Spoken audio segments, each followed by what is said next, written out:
Abil, thjesht tregom tash ku hyn Maqedonia, kjo qeveri e re, kjo Maqedonia e re që thonë që nuk është ndikuar prej vëmëros së vjetër te ekonomia. Si është e prekshme ai me numra, se ti kupton më mirë se unë numra.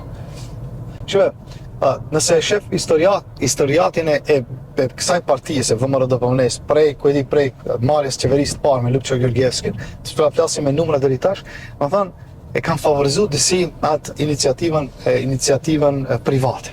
Okay. Me thënë kanë mundu disi këtë iniciativë private, fundja janë edhe partije djathtë në aspektin ekonomik ose qendrës djathtë, dhe kanë bërë disa ndryshime ekonomike, mund të themi.